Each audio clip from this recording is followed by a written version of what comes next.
استاد محترم، کل رات میری شادی تھی، اسی لیے میں اپنا تحریری کام مکمل نہیں کر سکی۔ آپ تو جانتے ہیں، اس نے روتے ہوئے اپنا آدھا جملہ ادا کیا تو جماعت میں موجود تمام طلبہ کی نظریں اس پر جم گئیں۔ غوث جو کہ سامنے کھڑا تھا اسے انتہائی سرد اور غضبناک نظروں سے گھور رہا تھا۔ اس بات سے بخوبی واقف تھا کہ یہ لڑکی بالکل سچ بول رہی ہے، کیونکہ غوث کی شادی کل رات اسی لڑکی سے ہوئی تھی۔ مگر غوث نے اسے سخت تاکید کی تھی کہ یہ بات کسی پر ظاہر نہ ہو، اور اب وہ سب کے سامنے یہ بات کر رہی تھی۔ تم نے اپنے دفاع کا توازن کھو دیا ہے، کیا یہاں سے دفع ہو جاؤ، اور جب تک سبق پورا نہ ہو میری جماعت میں قدم مت رکھنا۔ غوث کی سخت اور گرجدار آواز گونجی تو علیزے نے آنسو صاف کرتے ہوئے کہا، لیکن استاد محترم میری بات تو سنیں، میں نے کوشش کی تھی مگر وقت نہیں ملا، اور آپ نے تو خود مجھے کل کہا تھا کہ مجھے تمہاری کوئی بکواس نہیں سننی، بس نکل جاؤ یہاں سے ورنہ میں تمہیں ہمیشہ کے لیے اس جامعہ سے نکال دوں گا۔ غوث نے ہاتھ کے اشارے سے دروازہ دکھایا تو وہ مزید ایک لفظ سنے بغیر نم آنکھوں سے باہر نکلی اور میدان کی طرف جانے لگی۔ وہ روتے ہوئے راہداری سے گزر رہی تھی جب جامعہ کے پرانے چوکیدار بابا فرید نے اسے اس حال میں دیکھا۔ بیٹی کیا ہوا، تم صبح صبح رو کیوں رہی ہو؟ بابا فرید نے شفقت بھرے لہجے میں پوچھا تو علیزے نے جلدی سے اپنے آنسو صاف کیے۔ کچھ نہیں بابا، بس میری طبیعت تھوڑی خراب ہے، آپ پریشان نہ ہو، علیزے نے دھیمی آواز میں جواب دیا۔ بیٹا اگر طبیعت زیادہ خراب ہے تو میں احاطے سے گاڑی منگوا دوں، تم گھر چلی جاؤ، تم تو بہت ہونہار بچی ہو، کسی استاد نے کچھ کہہ دیا ہے کیا؟ بابا فرید نے مزید کریدنا چاہا تو علیزے نے نفی میں سر ہلا دیا۔ نہیں بابا، میں خود چلی جاؤں گی، آپ کو زحمت کرنے کی ضرورت نہیں ہے، علیزے نے کہا، اور تیز قدموں سے چلتی ہوئی وہ روتے ہوئے میدان کے کونے میں رکھی سیمنٹ کی کرسی پر جا بیٹھی اور اپنے چہرے کو ہاتھوں میں چھپا کر پھوٹ پھوٹ کر رونے لگی۔ تب اس کی قریبی سہیلی ہیرا جو کچھ دیر سے جامع پہنچی تھی اسے اس حالت میں دیکھ کر بھاگتی ہوئی اس کے پاس آئی۔ کیا وہ علیزے، تم اس طرح زارو قطار کیوں رو رہی ہو؟ ہیرا نے تشویش بھرے لہجے میں اس کے کاندھے پر ہاتھ رکھتے ہوئے پوچھا۔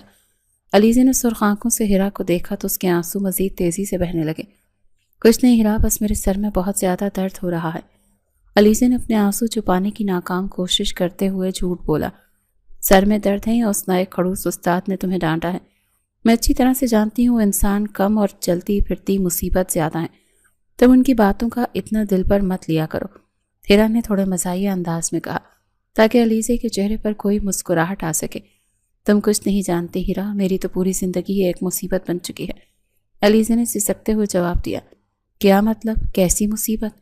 اور تم نے آج یہ نیا لال جوڑا کیوں پہنا ہوا ہے؟ کل تو تم نے مجھے فون پر کہا تھا کہ تم آج جامع نہیں آؤ گی۔ ہیرا نے اس کے لباس اور حلیے کو غور سے دیکھتے ہوئے حیرت سے سوالات کی بوچھاڑ کر دی۔ اس سے پہلے کہ علیزے کوئی جواب دیتی اس کی ہم جماعت نتاشا وہاں آ گئی جو ہمیشہ علیزے سے جلتی تھی۔ کیا بات ہے علیزے، آج تو تم نے استاد سے خوب بے عزتی کروائی ہے، سنا ہے تم نے کوئی کام بھی نہیں کیا اور اوٹ پٹانگ بہانے بنا رہی تھی۔ نتاشا نے طنزیہ ہنستے ہوئے کہا، تم اپنے کام سے کام رکھو نتاشا، تمہیں ہماری باتوں میں دخل دینے کی کوئی ضرورت نہیں ہے۔ ہیرا نے غصے سے اسے ٹوکا، میں تو بس یہ بتانے آئی تھی کہ استاد محترم نے کہا ہے کہ جو طالب علم ان کی جماعت سے نکالا جائے گا اسے امتحان میں بھی بیٹھنے نہیں دیا جائے گا۔ نتاشا مسکراتی ہوئی وہاں سے چلی گئی تو علیزے کا دل مزید گھبرا گیا۔ میری کل رات اچانک شادی ہو گئی ہے ہیرا، اور جس شخص سے ہوئی ہے وہ مجھ سے بے پناہ نفرت کرتا ہے۔ علیزے نے ہچکیاں لیتے ہوئے جب یہ حقیقت بیان کی تو ہیرا کا منہ حیرت سے کھلا کا کھلا رہ گیا۔ شادی، اور وہ بھی اتنی اچانک، تم نے مجھے بتانا بھی ضروری نہیں سمجھا؟ اور وہ بدقسمت انسان کون ہے جو تم جیسی لڑکی سے نفرت کرتا ہے؟ ہیرا نے کچھ ناراضگی اور کچھ ہمدردی کے ملے جلے جذبات کے ساتھ پوچھا۔ میں تمہیں فرصت میں سب تفصیل سے بتاؤں گی ہیرا، ابھی میری طبیعت بالکل ٹھیک نہیں ہے، مجھے فوراً گھر جانا ہے۔ علیزے نے اپنا بستہ اٹھایا اور کرسی سے کھڑے ہونے کی کوشش کی۔ اچانک ذہنی دباؤ اور کمزوری کی وجہ سے اس کے سر میں چکر آیا اور وہ لڑکھڑا کر زمین بوس ہونے ہی لگی تھی کہ بالکل پاس کھڑے ایک لڑکے نے تیزی سے آگے بڑھ کر اسے گرنے سے بچا لیا اور اسے اپنے سہارے سے کھڑا کیا۔ علیزے، کیا تم ٹھیک ہو؟ تمہارا چہرہ کتنا پیلا پڑ رہا ہے، تم صبح سے پریشان لگ رہے ہو، اس لڑکے نے فکر مندی سے پوچھا تو علیزے نے گھبرا کر خود کو پیچھے کیا۔ میں ٹھیک ہوں دانیال، تم دور ہٹو مجھ سے، مجھے کسی کی مدد نہیں چاہیے۔ وہاں سے گزرتے ہوئے غوث کی نظر جب اس منظر پر پڑی تو اس کے اندر جیسے آگ لگ گئی تھی۔ اس نے غصے سے اپنی مٹھیاں بھینچ لیں اور تیزی سے ان کی طرف بڑھا۔ کیا بےہودگی ہے یہ، اور تم کون ہو اس لڑکی کو ہاتھ لگانے والے؟ غوث نے دانیال کو پیچھے دھکیلتے ہوئے غصے سے پوچھا۔ آپ ہوتے کون ہیں مجھے روکنے والے؟ میں نے تو صرف اس کی مدد کی ہے، یہ گر رہی تھی اور میں اس کا ہم جماعت ہوں۔ دانیال نے بھی اسی تیزی سے جواب دیا تو غوث نے علیزے کا بازو سختی سے پکڑ کر اپنی طرف کھینچا اور سب کے سامنے اونچی آواز میں بولا، شوہر ہوں میں اس کا، سمجھے؟ تم اب اگر اس کے آس پاس بھی نظر آئے تو مجھ سے برا اور کوئی نہیں ہوگا۔ یہ سن کر وہاں موجود ہر شخص حیران رہ گیا اور علیزے کے تو جیسے پاؤں تلے سے زمین نکل گئی ہو۔ غوث اور علیزے کا رشتہ بچپن سے ہی کزنز کا تھا۔ آغا جان کے بڑے سے گھرانے میں غوث کی عمر 25 سال تھی اور وہ ہمیشہ سے اپنی مرضی کا مالک تھا، جبکہ علیزہ بھی 20 سال کی معصوم سی لڑکی تھی جس نے کبھی کسی کے سامنے اونچی آواز میں بات بھی نہیں کی تھی۔ ایک دن آغا جان دالان میں بیٹھے اپنی بہن ساجدہ سے بات کر رہے تھے۔ ساجدہ، میں چاہتا ہوں کہ غوث اور علیزے کا رشتہ جلد از جلد طے کر دوں۔ دونوں بچے ایک دوسرے کے سامنے بڑے ہوئے ہیں اور علیزے غوث کے غصے کو برداشت کر سکتی ہے۔ آغا جان نے سنجیدگی سے کہا، بھائی جان، یہ تو بہت خوشی کی بات ہے۔ علیزے بہت نیک اور فرما بردار بچی ہے اور غوث بھی تو ہمارا اپنا خون ہے۔ یہ رشتہ دونوں کے لیے بہت اچھا ثابت ہوگا۔ ساجدہ نے خوش دلی سے تائید کی۔ غوث جو قریب ہی کھڑا ان کی باتیں سن رہا تھا، غصے سے اپنی مٹھیاں بھینچنے لگا۔ وہ فوراً آغا جان کے پاس گیا۔ آغا جان، آپ میرے بارے میں اتنا بڑا فیصلہ میری مرضی کے بغیر کیسے کر سکتے ہیں؟ میں علیزے سے شادی نہیں کرنا چاہتا۔ غوث نے غصے سے کہا، بیٹا، یہ فیصلہ میں نے تمہاری بھلائی کے لیے کر رہا ہوں اور میری زبان پتھر کی لکیر ہے۔ آغا جان نے دو ٹوک الفاظ میں جواب دیا۔ جب 3 سال قبل آغا جان نے ان دونوں کی شادی کی بات کی تھی تو غوث نے سخت ناراضگی کا اظہار کیا تھا کیونکہ وہ وریشہ نامی لڑکی کو پسند کرتا تھا۔ اس رات غوث علیزے کے کمرے میں گیا تھا اور غصے سے بولا تھا، علیزے، تم صبح ہوتے ہی آغا جان سے جا کر کہو گی کہ تمہیں یہ رشتہ منظور نہیں ہے، اور یاد رہے میرا نام بیچ میں نہیں آنا چاہیے، ورنہ میں تمہارا وہ حال کروں گا کہ تم ساری زندگی یاد رکھو گی۔ علیزے نے روتے اور ڈرتے ڈرتے جواب دیا تھا، میں کیسے کہہ سکتی ہوں آغا جان مجھ سے ناراض ہو جائیں گے، اور اگر انہوں نے زبردستی کی تو میں کیا کروں گی؟ آپ خود کیوں نہیں منع کرتے تھے؟ غوث نے طنزیہ ہنستے ہوئے کہا تھا، مجھے اس سے کوئی غرض نہیں ہے، تم بس انکار کر دو، میں آغا جان کی نظروں میں برا نہیں بننا چاہتا۔ مگر علیزے چپ رہی تھی۔ اس کے کچھ دنوں کے بعد جب تمام گھر والے کسی قریبی رشتہ دار کی شادی کی تقریب میں گئے ہوئے تھے اور علیزے گھر پر اکیلی تھی کیونکہ اس کے پاس بیٹھنے والی ملازمہ شمع خالہ اپنے شوہر کو چوٹ لگنے کی وجہ سے اچانک گھر جا چکی تھی۔ شمع خالہ نے جاتے ہوئے کہا تھا کہ بی بی جی، آپ دروازہ اندر سے بند کر لیں، میں جلدی واپس آ جاؤں گی۔ تو علیزے نے ہنستے ہوئے کہا تھا، خالہ آپ فکر نہ کریں، میں کوئی چھوٹی بچی نہیں ہوں جو ڈر جاؤں گی، آپ بس انکل کا دھیان رکھیں اور ان کا علاج کروائیں۔ غوث کو یہی موقع سب سے مناسب لگا تھا۔ اس نے گھر کی ساری بتیاں بجھا دیں اور عجیب عجیب ڈرونی آوازیں نکال کر علیزے کو ڈرانا شروع کر دیا۔ علیزے جو پہلے ہی اندھیرے سے بہت زیادہ ڈرتی تھی، بھوت اور سائے کا گمان کر کے بری طرح سے رونے لگی۔ مجھے بچا لو، کوئی ہے یہاں؟ آغا جان کہاں ہیں آپ؟ وہ چیختی رہی، مگر غوث نے اندھیرے میں اچانک ایک خوفناک ماسک پہن کر اس کے سامنے آ کر اسے اس قدر خوفزدہ کیا کہ وہ گھبرا کر بے ہوش ہو گئی۔ جب دیر رات گھر والے واپس آئے تو انہوں نے علیزے کو دالان کے دروازے کے قریب بے ہوش پڑا پایا۔ یہ سب کس نے کیا ہے؟ میری بچی کا یہ کیا حال ہوا؟ کیسے ہوا؟ آغا جان نے غصے اور پریشانی سے پوچھا تو علیزے نے ہوش میں آتے ہی روتے ہوئے ساری حقیقت بتا کر غوث نے انکار کرنے کے لیے کس طرح مجبور کیا اور ڈرایا۔ آغا جان نے اسی وقت غوث کو بلایا اور غصے سے بولے، تم نے اس معصوم بچی کے ساتھ یہ ظلم کیسے کیا؟ میں تمہیں اس گھر میں مزید ایک پل برداشت نہیں کر سکتا۔ تم کل ہی یہاں سے جا رہے ہو اور جب تک میں نہ کہوں واپس مت آنا۔ آغا جان نے اسی وقت فیصلہ کیا اور غوث کو اعلیٰ تعلیم کے بہانے لندن بھیج دیا۔ غوث کے جاتے ہی اس کی پسندیدہ لڑکی وریشہ کی شادی کہیں اور ہو گئی تھی، جس کی وجہ سے غوث سخت دکھ کا شکار ہوا اور اس نے خود پر بے حد سنجیدگی طاری کر لی۔ اس نے سوچ لیا تھا کہ اب وہ کبھی کسی سے محبت نہیں کرے گا اور اس نے ہر چیز سے دلچسپی ختم کر کے خود کو پڑھائی اور کاروبار میں غرق کر دیا اور اس میں خوب کامیابی حاصل کی۔ مگر علیزے کے لیے اس کے دل میں موجود غصہ اور نفرت کبھی کم نہ ہو سکی اور آج 3 سال بعد اس نے اسی نفرت کا بدلہ لینے کے لیے علیزے سے شادی کی تھی اور اب اسے سب کے سامنے ذلیل کر رہا تھا۔ تم اتنی بدل جاؤ گی میں نے سوچا نہیں تھا۔ غوث نے 3 سال بعد لندن سے واپس آ کر جب پہلی بار دالان میں علیزے کو دیکھا تو وہ بے ساختہ بول اٹھا۔ دالان میں داخل ہوتے ہی پرانے ملازم برکت بابا نے غوث کا سامان پکڑا اور خوشی سے بولے، چھوٹے صاحب آپ اتنے عرصے کے بعد آئے ہیں، گھر کی تو رونق ہی لوٹ آئی ہے۔ آغا جان تو آپ کا ہی ذکر کرتے رہے ہیں۔ برکت بابا آپ بس میرا سامان کمرے میں رکھوا دیں اور کسی کو میرے آنے کا مت بتائیں۔ غوث نے مختصر جواب دیا اور اس کی نظریں سامنے جم گئیں۔ علیزے جو چائے کا کپ ہاتھ میں پکڑے کھڑی تھی، اس اچانک اور جانی پہچانی آواز پر چونکی اور مڑ کر دیکھا تو غوث کو سامنے پا کر اس کے ہاتھ میں موجود کپ بری طرح سے کانپنے لگا۔ آپ کب آئے؟ آغا جان تو کہہ رہے تھے کہ آپ اگلے ہفتے آئیں گے۔ علیزے نے نظریں چراتے ہوئے بمشکل اپنے حواس پر قابو پاتے ہوئے پوچھا۔ میں جب بھی آؤں تم سے پوچھ کر تو نہیں آؤں گا، اور ویسے بھی مجھے اپنے گھر آنے کے لیے کسی کی اجازت کی ضرورت نہیں ہے۔ یہ گھر جتنا آغا جان کا ہے اتنا میرا بھی ہے، غوث نے طنزیہ انداز میں کہا اور قدم بڑھا کر اس کے مزید قریب آ گیا۔ تبھی دالان میں آغا جان کی بہن ساجدہ بیگم آ گئیں۔ ارے غوث بیٹا، تم آ گئے، کیسا ہے میرا بچہ؟ ساجدہ بیگم نے آگے بڑھ کر اسے گلے لگایا۔ میں بالکل ٹھیک ہوں پھپھو جان، آپ سنائیں گھر میں اتنی چہل پہل کیسی ہے؟ غوث نے جان بوجھ کر علیزے کی طرف دیکھتے ہوئے پوچھا۔ ارے تمہیں نہیں معلوم، پرسوں ہماری علیزے کا نکاح ہے، ہم نے بہت اچھے گھرانے میں رشتہ طے کیا ہے، ساجدہ بیگم نے خوشی سے بتایا تو غوث کا چہرہ تن گیا۔ وہ ساجدہ بیگم کے جانے کے بعد دوبارہ علیزے کی طرف مڑا۔ ویسے سنا ہے تمہاری منگنی ہو رہی ہے؟ غوث نے اس کے چہرے کی گھبراہٹ کو نظر انداز کرتے ہوئے سیدھا مدعے پر بات کی، اور اس کی نظریں مسلسل علیزے کے چہرے پر جمی تھی، جسے دیکھ کر وہ پہلی بار اندر سے حیران رہ گیا تھا کہ وہ کتنی پرکشش ہو چکی ہے۔ جی میری منگنی طے ہو گئی اور پرسوں میرا نکاح ہے، علیزے نے دھیمے مگر مضبوط آواز میں جواب دیا تو غوث کے اندر جیسے ایک طوفان مچل گیا۔ وہ 2 قدم آگے بڑھا اور اس کے بالکل قریب آ کر بولا، تم یہ رشتہ توڑ دو علیزے، ورنہ مجھ سے برا کوئی نہیں ہوگا، میں تمہیں کسی اور کا ہوتے ہوئے نہیں دیکھ سکتا۔ غوث کی آواز میں وہی پرانی سختی اور غصہ تھا، مگر اس بار علیزے نے سر اٹھا کر اس کی آنکھوں میں دیکھا۔ میں یہ رشتہ ہرگز نہیں توڑوں گی، آغا جان نے میری خوشی سے یہ فیصلہ کیا ہے اور میں انہیں کوئی دکھ نہیں دینا چاہتی۔ آپ کو کوئی حق نہیں پہنچتا کہ آپ میری زندگی کے فیصلوں میں دخل دیں۔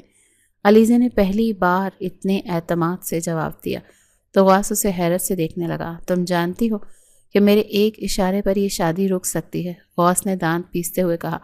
آپ جو چاہے کر لیں، میں اپنا فیصلہ نہیں بدلوں گی۔ رہی بات آپ کے اشاروں کی، تب میں وہ 3 سال پرانی ڈری سہمی علیزے نہیں ہوں جو آپ کی دھمکیوں میں آ جائے گی۔ علیزے نے یہ کہہ کر وہاں سے تیزی سے چلی گئی اور غوث غصے سے ہاتھ ملتا رہ گیا۔ وہ سیدھا آغا جان کے کمرے میں گیا۔ آغا جان، آپ علیزے کی شادی وہاں نہیں کر سکتی جہاں آپ نے طے کی ہے، آپ کو یہ نکاح روکنا ہوگا۔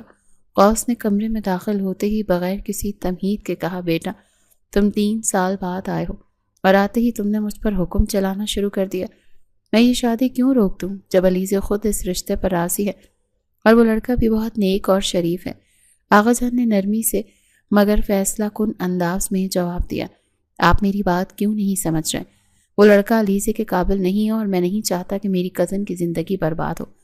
غوث نے بہانہ بناتے ہوئے کہا، مجھے سب معلوم ہے بیٹا، وہ لڑکا ایک اچھے خاندان سے اور میں نے خوب چھان بین کر کے ہاں کی ہے، کل ان کے گھر والے بھی آ رہے ہیں، تم بس شادی کی تیاریوں میں ہاتھ بٹاؤ۔ آغا جان نے مسکراتے ہوئے بات ٹالنی چاہی تو غوث غصے سے پیر پٹکتا ہوا اپنے کمرے میں چلا گیا۔ اگلے دن لڑکے کی والدہ رخسانہ بیگم اور ان کی بیٹی صوبیہ گھر آ گئیں۔ رخسانہ بیگم نے علیزے کو ماتھے پر پیار کیا۔ ماشاءاللہ ہماری بہو تو چاند کا ٹکڑا ہے، مجھے تو اسے دیکھتے ہی اس سے محبت ہو گئی ہے۔ صوبیہ نے ہنستے ہوئے کہا، بھابھی آپ تو میرے بھائی کو دیوانہ کر دیں گی، وہ تو ابھی سے آپ کی تصویریں دیکھ دیکھ کر خوش ہو رہے ہیں۔ علیزے شرما کر مسکراتی جبکہ غوث دور کھڑا یہ سب کچھ سن رہا تھا اور اس کے دل میں حسد کی آگ جل رہی تھی۔ وہ صوبیہ کے قریب سے گزرا اور طنزیہ بولا، تصویروں سے انسان کی حقیقت نہیں بدل جاتی صوبیہ۔ صوبیہ حیران رہ گئی، یہ کون ہے؟ ساجدہ آنٹی، صوبیہ نے پوچھا تو ساجدہ آنٹی نے بات سنبھالی، ارے یہ ہمارا غوث ہے، ابھی لندن سے آیا، اس کی باتوں کا برا مت ماننا۔ 2 دن بعد علیزے کا نکاح کا دن آ گیا۔ سارا گھر مہمانوں سے بھرا ہوا تھا اور ہر طرف خوشی کا ماحول تھا۔ علیزے اپنے کمرے میں دلہن بنی بیٹھی تھی اور اس کی سہیلی ہیرا اسے تیار کر رہی تھی۔ تم آج بہت پیاری لگ رہی ہو علیزے، نظر نہ لگ جائے کسی کی، ہیرا نے مسکراتے ہوئے کہا تو علیزے نے گھبرا کر جواب دیا، مجھے بہت ڈر لگ رہا ہے ہیرا، پتہ نہیں کیوں دل عجیب سا ہو رہا ہے، مجھے غوث کی نظروں سے خوف آتا ہے، وہ مجھے سکون سے نہیں رہنے دیں گے۔ تم خامخواہ پریشان ہو رہی ہو، سب ٹھیک ہوگا، اور آج کیا کر سکتے ہیں بھلا؟ ہیرا نے اسے تسلی دی، مگر دالان میں غوث خاموشی سے کونے میں کھڑا سب کچھ دیکھ رہا تھا اور اس کے اندر ایک عجیب سی بے چینی تھی۔ اچانک لڑکی والوں کے گھر میں افراتفری مچ گئی اور آغا جان پریشانی کے عالم میں دالان میں آئے۔ ان کے چہرے پر ہوائیاں اڑ رہی تھیں۔ ساجدہ بیگم بھاگتی ہوئی آئیں۔ کیا ہوا بھائی جان؟ آپ کے ہاتھ کیوں کانپ رہے ہیں؟ کیا کوئی مسئلہ ہو گیا ہے؟ ساجدہ بیگم نے گھبرا کر پوچھا تو آغا جان جیسے صوفے پر گر سے گئے۔ غضب ہو گیا ساجدہ، ہماری عزت خاک میں مل گئی۔ وہ لڑکا عین نکاح کے وقت مکر گیا ہے۔ اس کے گھر والوں کا کہنا ہے کہ وہ رات کو ہی کہیں غائب ہو گیا ہے اور اب وہ یہ شادی نہیں کر سکتے۔ وہ لوگ بارات لانے سے انکار کر رہے ہیں۔ کیا ہوا آغا جان؟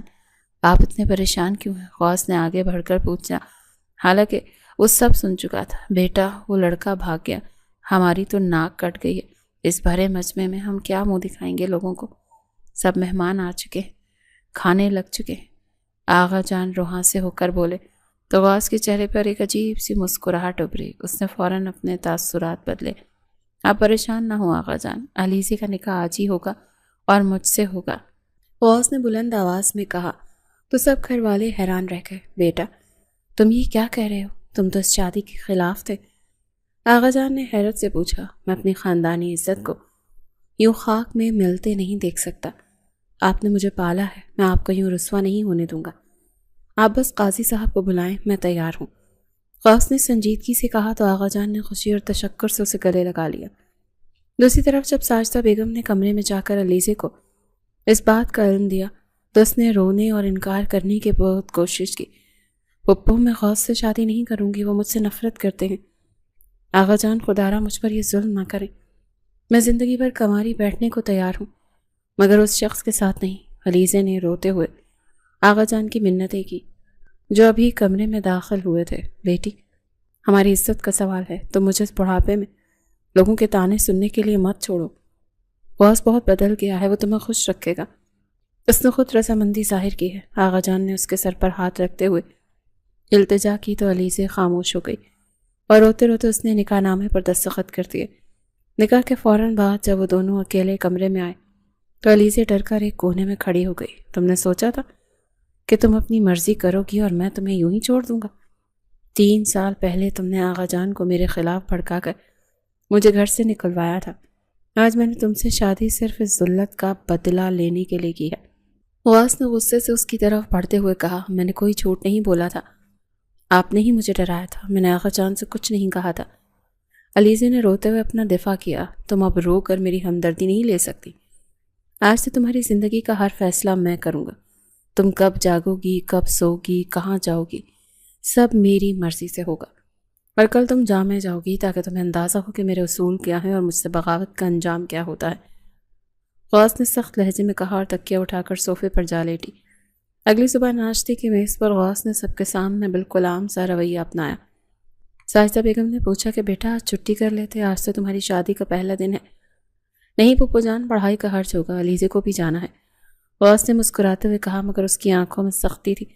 اس نے علیزے کو زبردستی جامع بھیج دیا اور خود اپنے دوست ابتسام کی جگہ لیکچر دینے پہنچ گیا، جہاں اس نے اسائنمنٹ کا بہانہ بنا کر علیزے کو پوری جماعت کے سامنے ذلیل کیا اور جماعت سے باہر نکال دیا۔ جب علیزے چکر کھا کر گرنے لگی تو دانیال نے اسے سنبھالا، جس پر غوث کا غصہ قابو سے باہر ہو گیا۔ تم میرے صبر کا امتحان لینا شروع کر چکی ہو، بیٹھو گاڑی میں۔ غوث نے علیزے کا بازو سختی سے پکڑ کر اسے گاڑی کی طرف دھکیلا تھا۔ مجھے گھر جانا ہے، آپ مجھے کہاں لے کر جا رہے ہیں؟ علیزے نے روتے ہوئے پوچھا۔ چپ چاپ بیٹھی رہو ورنہ میں تمہیں یہیں سڑک پر اتار دوں گا۔ میں تمہیں بتاتا ہوں کہ غیر مردوں کے سہارے لینے کا کیا انجام ہوتا ہے۔ غوث نے گاڑی کو تیز رفتاری سے بھگاتے ہوئے اونچی آواز میں کہا، آپ میرا بازو چھوڑیں، مجھے بہت تکلیف ہو رہی ہے۔ علیزے نے گاڑی میں بیٹھتے ہی اپنے آنسوں کو بمشکل روکتے ہوئے لرزتی آواز میں کہا تو غوث نے گاڑی کو انتہائی تیز رفتاری سے سڑک پر دوڑاتے ہوئے غصے سے اس کی طرف دیکھا۔ وہ لڑکا کون تھا اور تم اسے کب سے جانتی ہو؟ تمہاری اتنی ہمت کیسے ہوئی کہ تم بھرے مجمع میں کسی غیر مرد کی باہوں میں گر رہی تھی؟ غوث کے لہجے میں غضبناک سرد مہری تھی۔ میں اسے بالکل نہیں جانتی، میرے سر میں شدید چکر آ رہے تھے اور وہ محض ایک ہم جماعت کے طور پر مجھے گرنے سے بچا رہا تھا۔ آپ خامخواہ مجھ پر شک کر رہے ہیں۔ علیزے نے سسکتے ہوئے اپنی صفائی پیش کی تو غوث نے گاڑی کا رخ تیزی سے موڑتے ہوئے طنزیہ ہنسی ہم جماعت کے طور پر یا کوئی اور ہمدردی چل رہی ہے تمہارے دل میں اس کے لیے؟ میں نے خود دیکھا ہے کہ وہ کس طرح تمہیں چھو رہا تھا اور تم مجھے سکھاؤ گی؟ کہ مجھے کیا سوچنا چاہیے؟ تمہاری یہ معصومیت کا ناٹک میرے سامنے نہیں چلے گا۔ غوث کی باتوں نے علیزے کے دل کو بری طرح زخمی کر دیا۔ وہ خاموشی سے کھڑکی کے باہر دیکھتے ہوئے آنسو بہانے لگی۔ تم رو کر مجھے بیوقوف نہیں بنا سکتی۔ اگر آئندہ میں نے تمہیں اس لڑکے کے آس پاس بھی دیکھا تو تمہاری ٹانگیں توڑ کر گھر میں بٹھا دوں گا۔ غوث نے دھمکی دی تو علیزے نے ڈر کر سر جھکا لیا۔ گھر پہنچتے ہی شمع خالہ نے دروازہ کھولا اور علیزے کا اترا ہوا چہرہ دیکھ کر پریشان ہو گئی۔ بی بی جی، آپ کی طبیعت تو ٹھیک ہے نا؟ آپ کا چہرہ اتنا زرد کیوں ہو رہا ہے؟ شمع خالہ نے فکر مندی سے پوچھا تو غوث نے بیچ میں ٹوکتے ہوئے کہا، خالہ آپ اپنا کام کریں اور ان سے فضول سوالات مت پوچھیں، یہ بالکل ٹھیک ہے۔ غوث غصے سے اندر چلا گیا تو علیزے نے نم آنکھوں سے خالہ کو دیکھا۔ خالہ میں بس تھک گئی ہوں اور سر میں درد ہے، آپ میرے لیے ایک پیالی چائے بنا دیں۔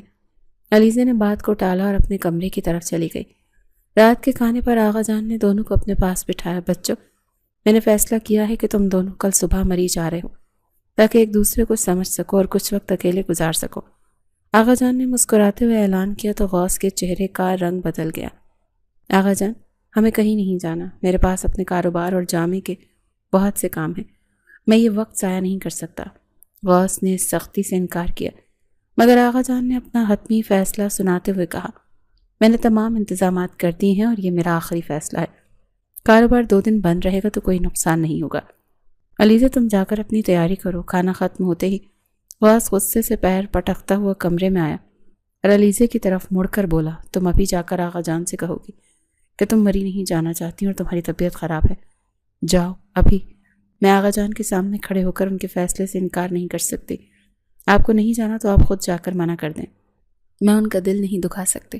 علیزہ نے پہلی بار اتنی مضبوطی سے جواب دیا تو غوث کا غصہ قابو سے باہر ہو گیا۔ تم میری بات کیوں نہیں مانتی؟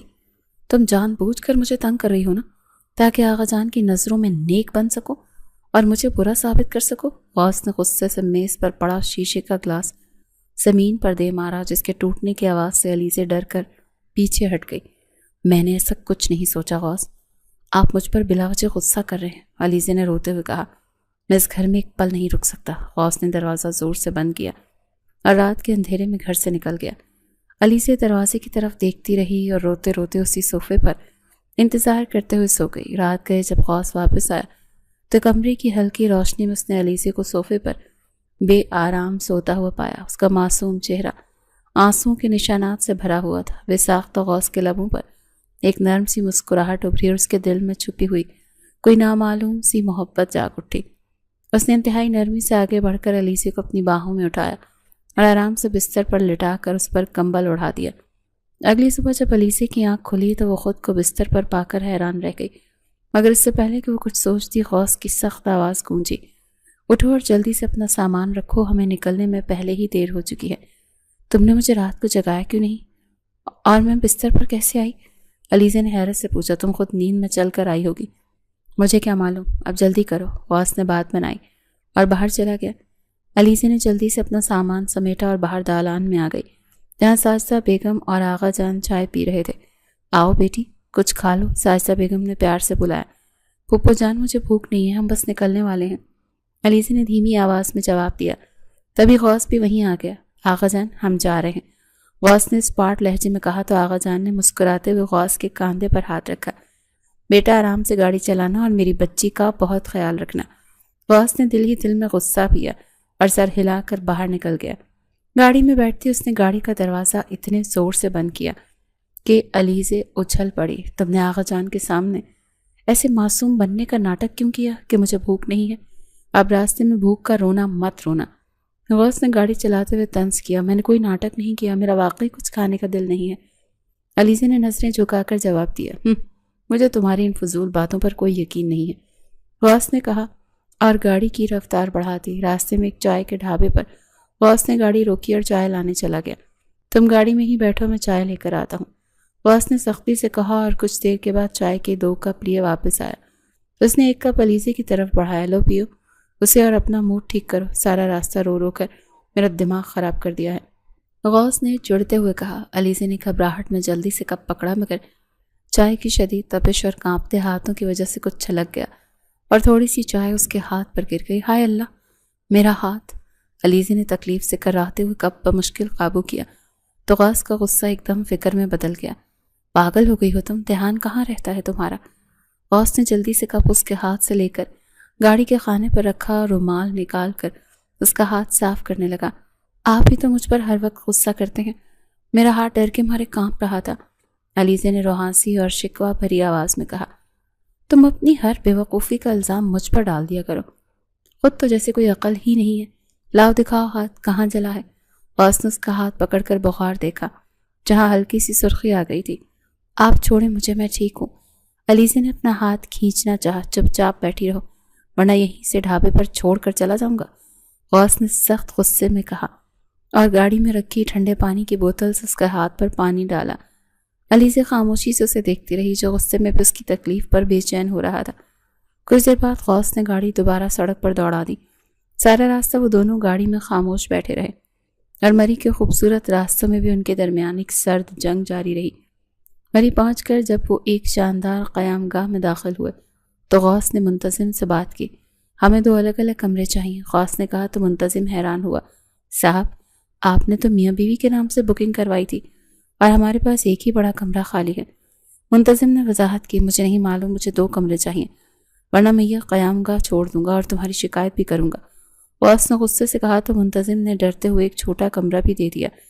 غوث نے علیزے کی طرف ایک چابی بڑھائی، یہ تمہارے کمرے کی چابی ہے، تم اس چھوٹے کمرے میں رہو گی اور میں اپنے الگ کمرے میں رہوں گا، مجھے تمہاری کوئی شکل نہیں دیکھنی۔ غوث کا لہجہ بالکل سپاٹ تھا، ہم میاں بیوی ہیں اور اگر گھر والوں کو یا آقا جان کو پتہ چلا کہ ہم یہاں الگ الگ کمروں میں رہ رہے ہیں تو وہ کیا سوچیں گے؟ آپ کم سے کم ان کی عزت کا تو خیال کریں۔ علیزے نے گھبراتے ہوئے التجا کی تو غوث نے اس کے قریب آ کر انتہائی غصے سے کہا، مجھے کسی آقا جان یا کسی کی عزت کی پرواہ نہیں، تم وہ کرو جو میں کہوں گا، اب چپ چاپ اپنے کمرے میں جاؤ اور مجھے تنگ مت کرو۔ رات کی تاریکی اور مری کی یخ بستہ ہواؤں نے ماحول کو مزید سرد کر دیا تھا۔ علیزے اپنے چھوٹے اور تاریک کمرے میں اکیلی خوف سے سمٹی بستر پر لیٹی ہوئی تھی، اسے نیند نہیں آ رہی تھی اور بار بار غوث کا غصہ، اس کی بے رخی یاد آ رہی تھی۔ وہ خود کو تسلی دینے کی کوشش کر رہی تھی کہ اچانک دروازے پر ہونے والی مسلسل اور زوردار دستک نے اسے چونکا دیا۔ کون ہے باہر؟ اتنی رات کے دروازہ کیوں پیٹ رہے؟ آپ؟ علیزے نے بستر سے اٹھتے ہی گھبراہٹ میں پوچھا۔ اس نے سوچا شاید غوث کو کوئی کام ہوگا یا قیام گاہ کا کوئی ملازم ہوگا، مگر باہر سے کسی اجنبی اور لڑکھڑاتی ہوئی کرخت آواز نے اسے مزید خوفزدہ کر دیا۔ دروازہ کھولو ورنہ میں خود توڑ کر اندر آ جاؤں گا، تم جانتی ہو میں کون؟ وہ شخص ہوش و حواس سے بیگانہ لگ رہا تھا اور زبردستی اندر گھسنے کی دھمکیاں دے رہا تھا۔ مجھے اندر آنے دو، میں تمہیں بتاتا ہوں کہ میں کیا کر سکتا ہوں۔ اس نے دروازے کو زور سے دھکا دیا تو علیزے کے ہاتھ پاؤں ٹھنڈے پڑ گئے اور وہ خوف سے کانپنے لگی۔ غوث مجھے بچائیں، غوث کہاں ہے آپ؟ دروازے پر کوئی ہے؟ غوث خدا را میری مدد کریں۔ اس کی چیخیں کمرے کی خاموشی کو چیرتی ہوئی سیدھا غوث کے کانوں تک پہنچی جو اگلے ہی کمرے میں کروٹیں بدل رہا تھا۔ علیزے کی گھبرائی ہوئی اور روتی ہوئی آواز سن کر وہ تیزی سے بستر سے اٹھا اور دیوانہ وار باہر کی طرف دوڑا۔ دالان میں آ کر اس نے دیکھا کہ ایک اجنبی شخص علیزے کے دروازے کے قبضے کو زور زور سے کھینچ رہا تھا اور بری زبان استعمال کر رہا تھا۔ کیا بےہودگی ہے یہ؟ کون ہو تم اور یہاں کیا کر رہے ہو؟ غوث نے غصے سے اس شخص کے کاندھے کو پکڑ کر پیچھے دھکیلا تو وہ شخص لڑکھڑا کر دیوار سے جا ٹکرایا۔ تم بیچ میں بولنے والے کون ہو؟ مجھے اندر جانے دو۔ اس شخص نے بدتمیزی کی تو غوث کا پارا چڑھ گیا، اس کے غصے کی انتہا ہو گئی۔ اس نے زوردار تھپڑ اس کے منہ پر رسید کیا اور اس کا گریبان پکڑ کر اسے زمین پر دے مارا اور قیام گاہ کے عملے کو اونچی آواز میں پکارا۔ جب عملہ وہاں پہنچا تو غوث نے غصے سے ان کی طرف دیکھا کہ یہی تمہاری حفاظت کا نظام ہے کہ کوئی بھی اٹھ کر کسی کے بھی کمرے تک پہنچ جائے اور میری بیوی کو تنگ کرے؟ اور اس شخص کو ابھی یہاں سے دفع کرو ورنہ میں تم سب کو سبق سکھاؤں گا اور اس قیام گاہ کو بند کروا دوں گا۔ عملے نے فوراً معافی مانگتے ہوئے اس شخص کو وہاں سے نکالا اور غوث سے معافیاں مانگنے لگے۔ غوث نے علیزے کا دروازہ کھٹکھٹایا۔ علیزے، دروازہ کھولو، میں ہوں غوث، کوئی نہیں ہے یہاں، مگر اندر سے کوئی جواب نہیں آیا، بس سسکیوں کی آوازیں آ رہی تھیں۔ تو غوث نے پریشانی میں دروازے کو زور سے دھکا مارا اور اپنے مضبوط کاندھے کی مدد سے اسے توڑ دیا۔ اندر کا منظر دیکھ کر غوث کے قدم وہیں جم گئے۔ علیزے زمین پر بیٹھی گھٹنوں میں سردی بری طرح سے کانپ رہی تھی۔ غوث جلدی سے اس کے پاس بیٹھا اور اسے کاندھوں سے پکڑ کر اٹھایا۔ میں یہاں ہوں علیزے، اب کوئی تمہیں کچھ نہیں کہے گا۔ میں نے اسے بھگا دیا ہے۔ غوث کی آواز میں پہلی بار اتنی نرمی اور فکر تھی۔ علیزہ بے ساختہ اس کے سینے سے لگ کر پھوٹ پھوٹ کر رونے لگی۔ مجھے یہاں نہیں رہنا غوث، مجھے گھر لے چلے، مجھے بہت ڈر لگ رہا ہے۔ غوث صاحب کہاں چلے گئے تھے؟ اس کی سسکیاں رکنے کا نام نہیں لے رہی تھیں اور وہ غوث کا لباس مضبوطی سے مٹھیوں میں بھینچے ہوئے تھی۔ غوث نے اسے اپنے ساتھ لگایا اور اس کے سر پر ہاتھ پھیرتے ہوئے اسے اپنے کمرے میں لے آیا۔ اسے بستر پر لٹا کر غوث کو پہلی بار شدت سے احساس ہوا کہ اس کے دیے گئے ذہنی دباؤ اور اکیلے چھوڑنے کی ضد نے علیزہ کو اس حالت تک پہنچا دیا ہے۔ اگر آج وہ وقت پر نہ پہنچتا تو کتنا بڑا نقصان ہو جاتا۔ ساری رات غوث اس کے سرہانے بیٹھا رہا اور جاگ کر اس کی حفاظت کرتا رہا۔ وہ بار بار اس کے آنسو صاف کرتا اور خود کو کوستا رہا۔ اگلی صبح جب علیزہ کی آنکھ کھولی تو اس نے غوث کو کرسی پر بیٹھے اونگتے ہوئے پایا۔ غوث، مجھے اس قیام گاہ میں مزید ایک پل نہیں رکنا، ہم کسی اور جگہ چلتے ہیں، علیزہ نے روحانسی اور کمزور آواز میں کہا۔ تو غوث نے فوراً سے سر ہلایا۔ تم فکر مت کرو، ہم ابھی یہاں سے نکل رہے ہیں، تم بس اپنا سامان سمیٹو۔ میں نے دوسری جگہ بات کر لی ہے۔ کچھ ہی دیر میں وہ ایک نئی اور انتہائی محفوظ قیام گاہ میں منتقل ہو چکے تھے، جہاں کی کھڑکیوں سے مری کے خوبصورت اور برف پوش پہاڑ نظر آ رہے تھے۔ غوث، تم نے مجھے رات کو اکیلا کیوں چھوڑا تھا؟ کیا تمہیں مجھ پر بالکل رحم نہیں آیا تھا؟ تم مجھ سے اتنی نفرت کیوں کرتے ہو؟ علیزہ نے قدرے ناراضگی اور دکھ سے پوچھا تو غوث نے شرمندگی سے سر جھکا لیا۔ میری غلطی تھی علیزہ، میں اپنے غصے اور انا میں اتنا اندھا ہو گیا تھا کہ تمہاری حفاظت کا خیال نہیں رہا، مگر اب میں وعدہ کرتا ہوں کہ تمہیں کبھی تنہا نہیں چھوڑوں گا، نہ ہی تمہیں رونے دوں گا۔ غوث کے اس بدلتے ہوئے رویے نے علیزہ کے دل میں ایک عجیب سی تسلی پیدا کر دی۔ پہلے غوث کو علیزہ کا رلا کر اس کو سکون ملتا تھا، مگر اب اس کی آنکھوں میں آنسو دیکھ کر غوث کو اپنے دل پر ایک بوجھ سا محسوس ہو رہا تھا۔ غوث نے نرمی سے اس کا ہاتھ تھاما اور مسکراتے ہوئے بولا، اب تم بھی مسکرا دو تاکہ مجھے یقین ہو جائے کہ تم نے واقعی مجھے دل سے معاف کر دیا ہے۔ اور پھر شام کو وہ دونوں مری کے بازاروں میں چہل قدمی کرنے نکلے۔ غوث نے اسے گرم چادر لے کر دی اور اسے اس کی پسندیدہ چیزیں کھلائیں۔ علیزہ حیران تھی کہ غوث کتنا بدل گیا تھا۔ وہ دونوں ساتھ چل رہے تھے اور ان کے درمیان کی سرد مہری اب محبت اور پرواہ میں بدلنے لگی تھی۔ مری کی وہ شام ان دونوں کے لیے ایک نئے اور خوبصورت رشتے کی شروعات ثابت ہوئی۔ مری کے خوبصورت اور پرسکون سفر کے بعد جب غوث نے علیزہ واپس جامع پہنچی تو ان کے درمیان کا رشتہ یکسر بدل چکا تھا۔ گاڑی سے اترتے ہی غوث نے علیزہ کا بستہ اپنے ہاتھ میں لیا اور مسکراتے ہوئے بولا، تم سیدھا اپنی جماعت میں جاؤ اور واپسی پر میرا انتظار کرنا، ہم ایک ساتھ گھر جائیں گے۔ علیزہ نے اس بات میں سر ہلایا اور اس کی آنکھوں میں ایک عجیب سی چمک تھی۔ ہیرا جو دور سے یہ منظر دیکھ رہی تھی بھاگتے ہوئے علیزہ کے پاس آئی اور چھیڑتے ہوئے بولی، کیا بات ہے جناب، آج تو میاں بیوی اکٹھے آ رہے ہیں، اور وہ کھڑوس غوث آج اتنا نرم کیسے ہو گیا؟ علیزہ نے شرماتے ہوئے ہیرا کو خاموش رہنے کا اشارہ کیا۔ تم آہستہ بولو ہیرا، وہ بہت اچھی ہیں، بس تھوڑے غصے والے تھے، لیکن اب سب ٹھیک ہو گیا ہے۔ ہیرا نے ہنستے ہوئے جواب دیا، چلو شکر ہے کہ تمہاری زندگی میں سکون آیا، ورنہ میں تو ڈر ہی گئی تھی۔ دوسری طرف دالان کے کونے میں کھڑی زویا غصے سے دانت پیس رہی تھی۔ اس کی قریبی سہیلی ثنا نے اس کے کاندھے پر ہاتھ رکھتے ہوئے کہا، زویا تم کیوں اپنا دل جلا رہی ہو؟ وہ دونوں میاں بیوی ہیں اور خوش لگ رہے ہیں، تم اس غوث کو بھول جاؤ۔ ثنا کی بات سن کر زویا کا غصہ اور بھڑک اٹھا۔ تم پاگل ہو گئی ہو ثنا، وہ صرف میرا ہے اور میں اسے کسی دو کوڑے کی لڑکی کے ساتھ نہیں دیکھ سکتی۔ میں آج ایک ایسا کھیل کھیلوں گی کہ غوث خود اس لڑکی کو دھکے دے کر نکالے گا۔ زویا نے ایک لڑکے کامران کو اپنے پاس بلایا، اسے پیسوں کی ایک گڈی پکڑاتے ہوئے بولی، کامران تمہیں بس اتنا کرنا ہے کہ اس لڑکی علیزہ کے ساتھ پرانے کمرے میں کچھ وقت گزارنا ہے، اور جب غوث وہاں پہنچے تو ایسا لگنا چاہیے کہ تم دونوں کی مرضی سے سب ہو رہا ہے۔ کامران نے پیسے جیب میں رکھتے ہوئے مکاری سے ہنستے ہوئے کہا، تم فکر نہ کرو زویا، ایسا ہی ہوگا جیسا تم چاہتی ہو۔ ثنا نے ڈرتے ہوئے کہا، زویا یہ بہت خطرناک ہے، اگر غوث کو سچائی پتہ چل گئی تو وہ ہم سب کو نہیں چھوڑے گا۔ مگر زویا نے تمسخرانہ انداز میں کہا، میرے باپ اس جامع کے مالک ہیں، وہ میرا کچھ نہیں بگاڑ سکتا۔ کچھ دیر بعد جب علیزہ جماعت سے باہر نکلی تو ثنا گھبرائی ہوئی اس کے پاس آئی اور جھوٹ بولتے ہوئے کہا کہ علیزہ تم استاد محترم نے جامع کے پچھلے حصے میں موجود پرانے کمرے میں بلایا ہے، انہیں تم سے پڑھائی کے حوالے سے کچھ ضروری بات کرنی ہے۔ علیزہ نے حیرت سے پوچھا، لیکن وہ مجھ سے وہاں کیوں ملنا چاہتے ہیں؟ ثنا نے جلدی سے بات بنائی، مجھے کیا معلوم، وہ بہت غصے میں تھے، تم جلدی سے جاؤ۔ علیزہ کو کچھ عجیب لگا، مگر وہ استاد کے ڈر سے بوجھل قدموں کے ساتھ اس پرانے کمرے کی طرف چل پڑی۔ اسے معلوم نہیں تھا کہ زویا جسے غوث کی شادی کی خبر نے اندر سے جلا کر راکھ کر دیا تھا، وہ اب علیزے کو بدنام کرنے کی ایک گھنونی سازش رچ چکی ہے۔ جیسے ہی علیزے نے اس نیم تاریک کمرے میں داخل ہوئی، پیچھے سے اچانک کسی کے دروازہ بند کرنے کی آواز آئی۔ تالا لگنے کی کھٹک سنائی دی۔ کون ہے وہاں؟ دروازہ کس نے بند کیا ہے؟ علیزے نے گھبرا کر مڑتے ہوئے دروازے کو پیٹنا شروع کر دیا۔ تبھی کمرے کے دوسرے کونے سے کامران مسکراتا ہوا باہر آیا۔ تو تم ہو، اور یہاں کیا کر رہے ہو؟ مجھے باہر جانے دو، علیزے نے خوفزدہ آواز میں پوچھا۔ تو کامران نے مزید قریب آتے ہوئے کہا، اتنی جلدی کیا ہے علیزے؟ تھوڑا وقت میرے ساتھ بھی گزار لو، تم تو بہت خوبصورت ہو۔ کامران کی بات سن کر علیزے کے ہاتھ پاؤں ٹھنڈے پڑ گئے اور وہ پیچھے ہٹنے لگی۔ تم دور رہو مجھ سے، اگر غوث کو پتہ چلا تو وہ تمہیں زندہ نہیں چھوڑے گا، علیزے نے ہمت جمع کرتے ہوئے دھمکی دی، مگر کامران اونچی آواز میں ہنسا۔ تمہارا غوث ہی تو تمہیں یہاں میرے ساتھ دیکھ کر تمہیں چھوڑ دے گا۔ اس نے علیزے کا بازو پکڑنے کی کوشش کی۔ علیزے نے تیزی سے اسے پیچھے دھکا دیا اور کمرے میں ادھر سے ادھر دیکھا۔ فرار کا کوئی راستہ نہیں تھا سوائے ایک کھڑکی کے جو اتفاق سے کھلی ہوئی تھی۔ اس سے پہلے کہ کامران دوبارہ اس کی طرف بڑھتا، علیزے نے اپنی عزت بچانے کی خاطر بغیر کچھ سوچے سمجھے اس کھڑکی سے نیچے چھلانگ لگا دی۔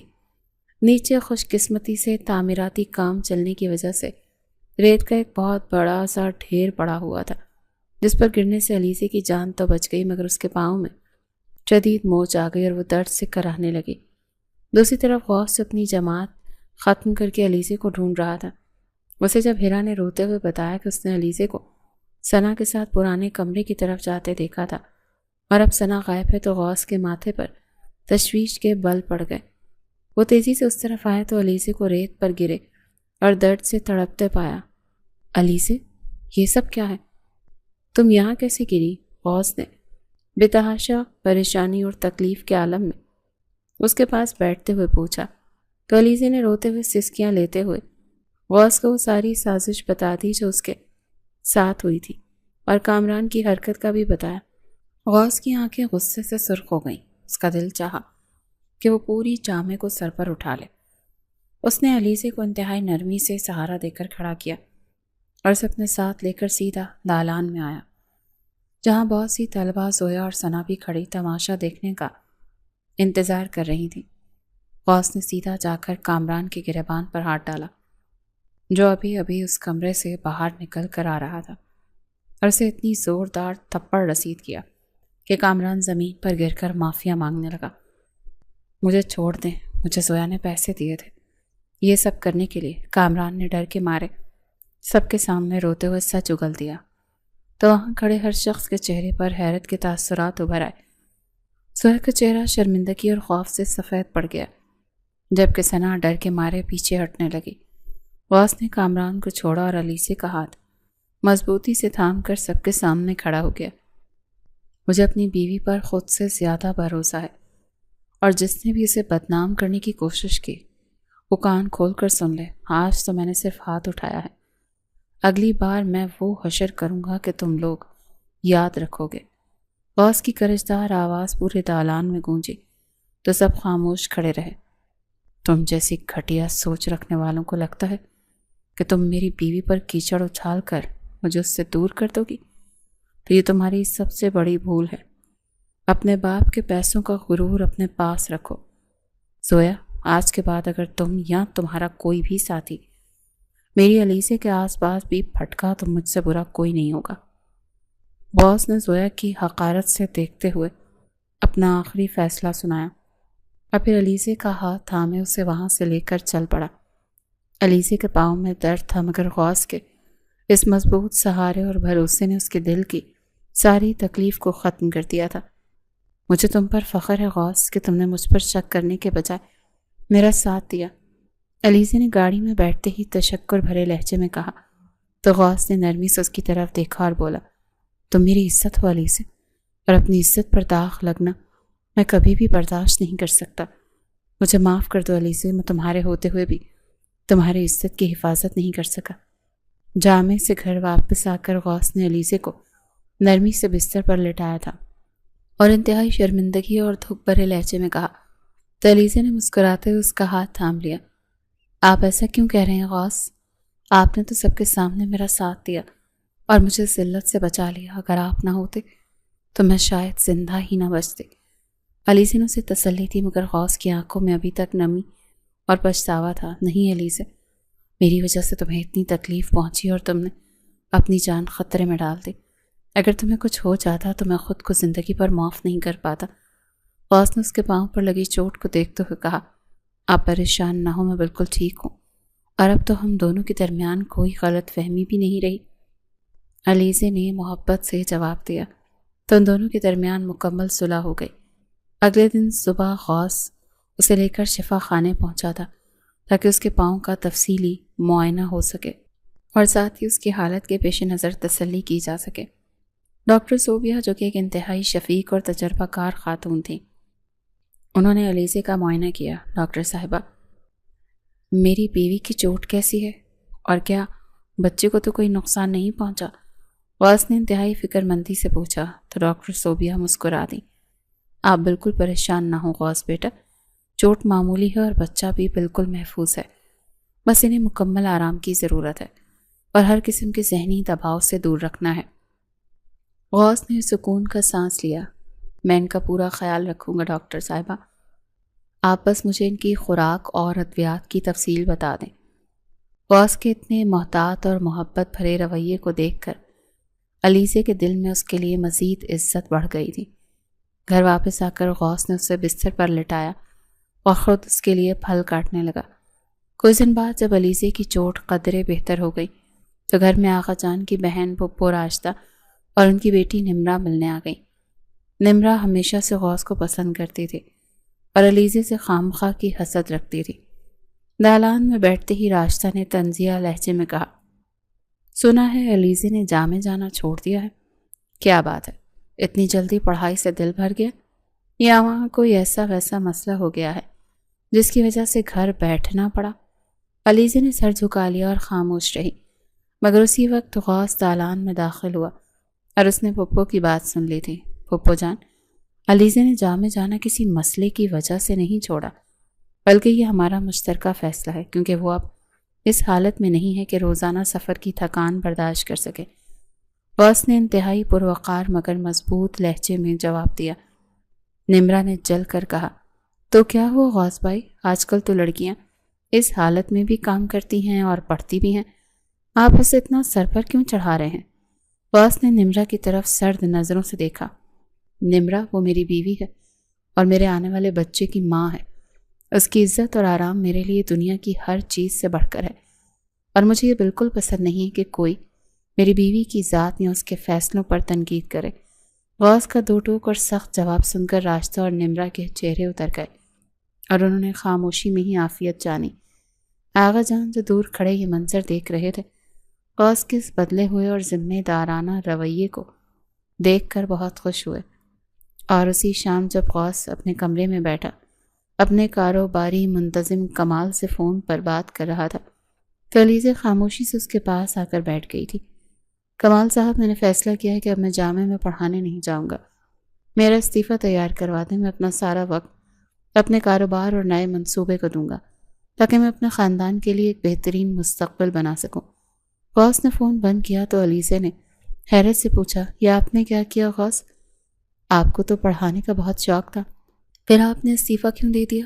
تو غوث نے مسکراتے ہوئے اس کے ہاتھ کو اپنے ہاتھوں میں لیا۔ علیزے، وہ جامع مجھے ڈراتی ہے جہاں میری بیوی کی عزت محفوظ نہ ہو، وہاں میں کیسے جا سکتا ہوں؟ اور ویسے بھی اب میری ساری توجہ تم اور ہمارا کاروبار ہے۔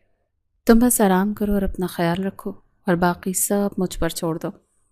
وقت پر لگا کر اڑتا گیا۔ غوث کی محبت اور توجہ نے علیزے کے تمام پرانے زخم بھر دیے اور ان کی شادی کی پہلی سالگرہ کا دن آ گیا۔ غوث نے صبح سے ہی علیزے کو کسی حیران کن تحفے کی تیاری میں الجھا ہوا دیکھا تھا۔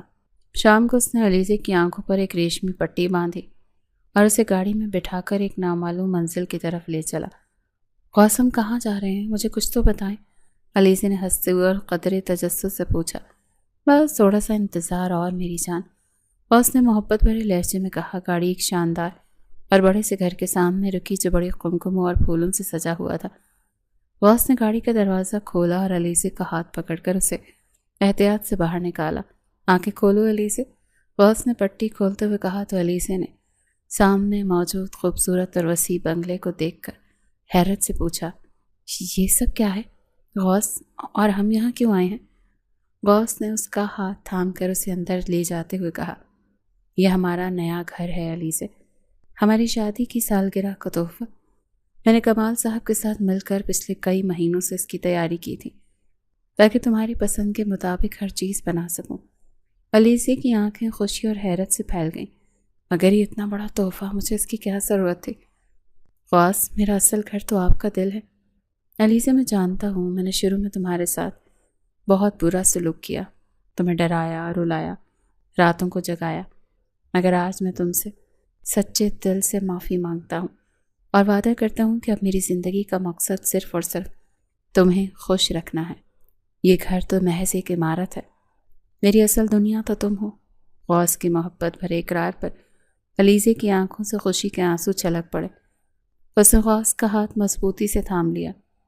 مجھے آپ سے کوئی شکایت نہیں ہے غوث، آپ نے مجھے جو عزت اور محبت دی ہے اس کے آگے وہ سب تکلیفیں کچھ بھی نہیں، بس آپ ہمیشہ میرے ساتھ رہیے گا۔ علیزے نے مسکراتے ہوئے جواب دیا تو غوث نے اس کی پیشانی پر بوسہ دیا اور یوں سب کچھ مکمل اور ٹھیک ہو گیا۔ مزید کچھ مہینے محبت اور سکون کے سائے میں گزرے اور پھر وہ دن آ گیا جب علیزے کو درد کی شدت کی وجہ سے شفا خانے لایا گیا۔ غوث کی حالت دیکھنے والی تھی، وہ راہداری میں پریشانی سے چکر کاٹ رہا تھا اور بار بار زچگی کے کمرے کی طرف دیکھ رہا تھا۔ آغا جان نے آگے بڑھ کر اس کے کاندھے پر ہاتھ رکھا، حوصلہ رکھو بیٹا، اللہ سب بہتر کرے گا۔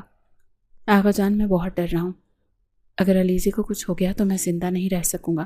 غوث نے رندھی ہوئی آواز میں کہا، تم پریشان مت ہو، ایسا کچھ نہیں ہوگا، وہ بالکل ٹھیک ہے اور تھوڑی دیر میں تم باپ بننے والے ہو۔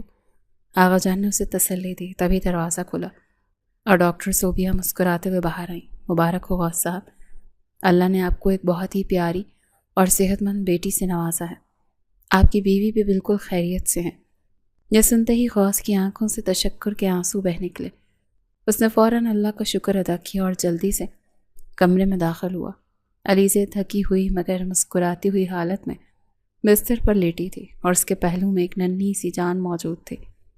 غوث نے ڈرتے ڈرتے اور انتہائی احتیاط سے اپنی بیٹی کو گود میں اٹھا کر پیار سے اس کے ماتھے کو چوما تو اس کے اندر ایک عجیب سا سکون اتر گیا، جس کے آنے سے گھر میں ہر طرف خوشیوں کا رقص شروع ہو گیا۔ اس شام گھر میں ایک بہت بڑی اور شاندار تقریب کا انعقاد کیا گیا، جس میں پورا خاندان، دوست اور عزیز و اقارب جمع تھے۔ دالان کو پھولوں اور روشنیوں سے سجایا گیا تھا۔ آغا جان بہت خوش تھے۔ غوث نے اپنی بیٹی کو ہاتھوں میں اٹھائے ہوئے سب کے سامنے کھڑے ہو کر بلند آواز میں کہا، آغا جان، میں نے اس کا نام اپنی امی کے نام پر زبیدہ رکھا ہے۔ سب گھر والے اس نام پر بہت خوش ہوئے اور اچھے سے اس خوشی کو منایا گیا۔ نمرا اور راشدہ بھی اپنے پرانے رویے پر شرمندہ تھیں، انہوں نے بھی آگے بڑھ کر بچی کو دعائیں دی۔ آخر میں اسی خوشی کی ایک چھوٹی سی رسم ادا کی گئی اور پھر ایک تصویر بنانے کے لیے سب ایک ساتھ کھڑے ہوئے۔ غوث نے ایک ہاتھ سے علیزے کے کاندھے کو تھاما ہوا تھا اور علیزے کی گود میں اس کی چھوٹی سی بیٹی مسکرا رہی تھی۔